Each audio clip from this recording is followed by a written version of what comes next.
This is part 2 of my story about Dr. Farmer. So a couple of years ago, my husband, Craig, woke up and half of his left eye from the bottom until to the middle of the eye was totally black. It was blocked. He couldn't see out of it. So that was about 6:30 in the morning again. So I immediately called Dr. Farmer, and she asked me questions, and then we got off the phone and I did the things that she asked me to do, kind of an exam of what was going on with Craig. Did that, called her back, gave her the report. She said, okay, it's time to go to the emergency room. And so we did. And once we got there, they were great at the emergency room. They really were. And so as soon as I got to the emergency room doctors wanted her information. So I gave them her information and then called and told her that they would be calling her. And she was glad we were already at the emergency room. And then they did a thorough exam and they sent him to a critical care emergency room, which is in our medical center. And we had just been there a couple of weeks ago with my beautiful daughter-in-law, who was hit in her car by another car who ran a red light and pushed her through 4 lanes of traffic. And she has come out of that with a traumatic brain injury. But anyway, back to Dr. Farmer. We had been to the emergency room. We were familiar with it. And so the doctors, of course, start complete exams. I mean, you know, they go from their critical care eye doctors to the critical care neurologist and all of that. Well, by the time, this was interesting, by the time Craig got to the emergency room, his eye was clear. Well, of course, you know, we'd been praying and calling friends to pray for him and all of that. So his eye was clear. Well, he was in the emergency room while they were examining him on and off and waiting and doing all those things that they do. He was in the emergency room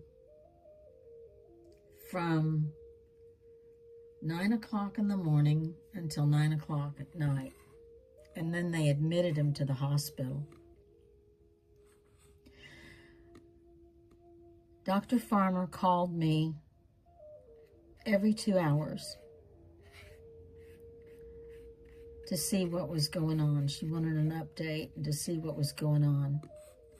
And there were a couple of times when the doctors were there with Craig when she called, and I would hand the phone to one of the doctors so that she could get a better feel for it.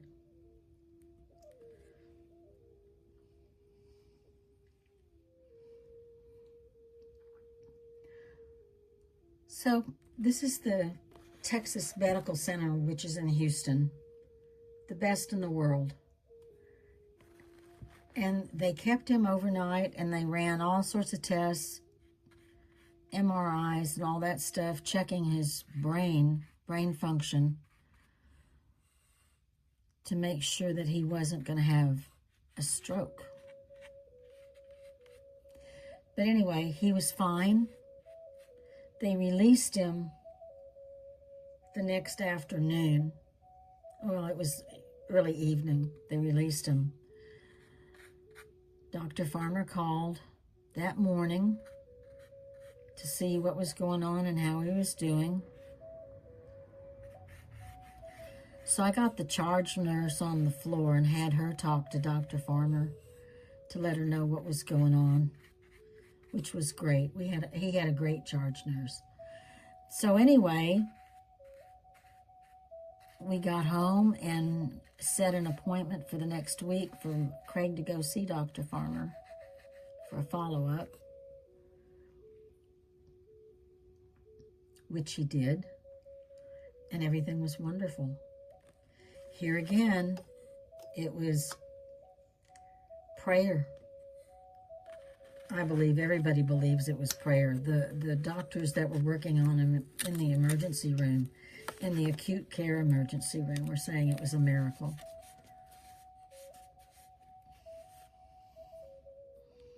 So after all of that,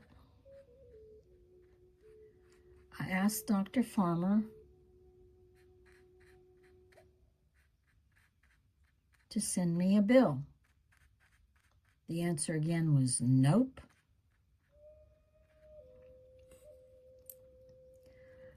So now Craig's bringing her presents every time he goes to see her.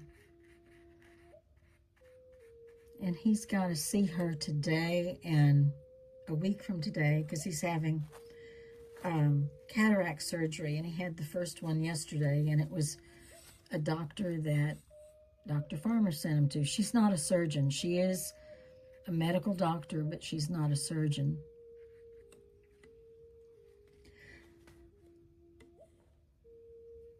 But anyway,